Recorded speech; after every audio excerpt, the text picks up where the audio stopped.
I'm making a third-person platformer where you play as the once great god who's now been reduced to a mere eyeball. I'm currently focusing on creating the level layout for the first part of the game, where I only place the essential objects needed to progress. So I'm not worrying about foliage or any clutter and just doing a lot of level design. But sometimes I need to take a break and do something else. And since the last devlog, I replaced these placeholder signs with gargoyle heads that the player can talk to. I might redesign them in the future since these look kinda goofy, but they'll do for now. I also made it so they look at you when you approach them. The gargoyles are the player's main source when it comes to learning about the current events going on in the realm. They are a collective mind, which means they all think as one and refer to themselves in plural. I also plan on having old murals that contain information about the gods before they all fell. This way the player can learn about all the different gods before eventually meeting them in their fallen form. I want the game to have some good variety and pacing, and I think this section shows that off pretty well, even though it's far from being complete. When you come out of the tunnel, you get a nice view of the town. Then you need to do some platforming on your way down. In the town, I plan on having plenty of dialogue, things to read, and of course some hidden collectibles. But the player should be able to skip most, if not all of it.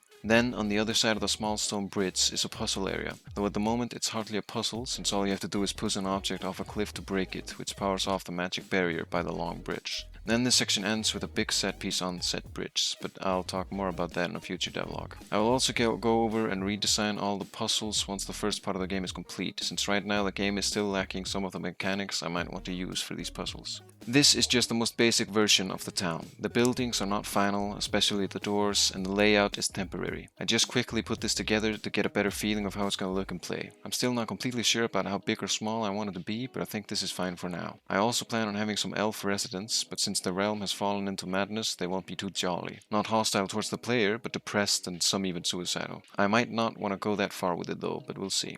Once the player has reached the town, he will hear about this so-called smith, whose forge is not too far away. He is, however, not your ordinary smith, for he does not dabble in the craft of armor and weapons, or any of those things you'd expect from a normal smith. Instead, he works with living tissue, studying all things organic. Some mistake him for a wizard or an alchemist, which he outright denies, though he may dabble in otherworldly energy to fuel his creations every now and then. And he just might be able to craft you a new body fit for a god. Something I forgot to talk about on the last devlog is this damned rope bridge. Anybody who's going to play the game is going to see it quite a bit because it literally took me 5 hours to make and it was an absolute pain to weight paint. Mainly because of a stupid error by me, and getting the right values for the physics took a lot of time. While it's not perfect, I still think it looks great, so be ready for the rope bridge apocalypse in the second act. Something I also forgot to mention were these tombstones. Gameplay wise, they're there for world building and comic relief, and currently they just contain some placeholder text where I'm pretty much just making fun of my buddies and detailing how they'll die in some comedic fashion. Some might stay in the game, but some of the jokes are, well, maybe not appropriate for all age groups.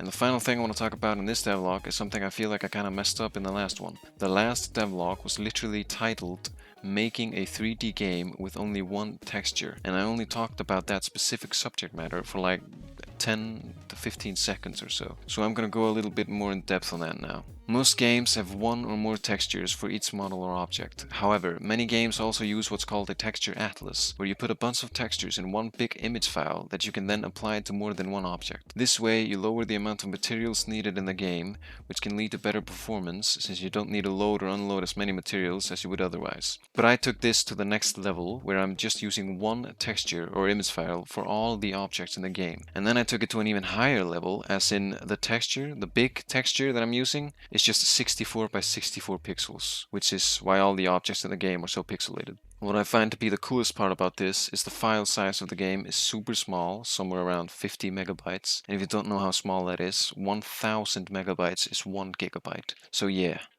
it's pretty small. Especially when you compress the game for download, where it gets down to 16 megabytes. It's also super performant because some of the biggest bottlenecks for today's computers has really shifted from model complexity to textures and streaming in and out materials. And yeah, that's it. My plan is to finish and finalize the first 15 to 30 minutes of the game as some sort of polished demo that should represent the final version, and hopefully get some good feedback on what works and what doesn't. Thanks for watching, and please let me know how I can improve with my future devlogs, and don't forget to subscribe if you don't want to miss out on the next one. Peace out.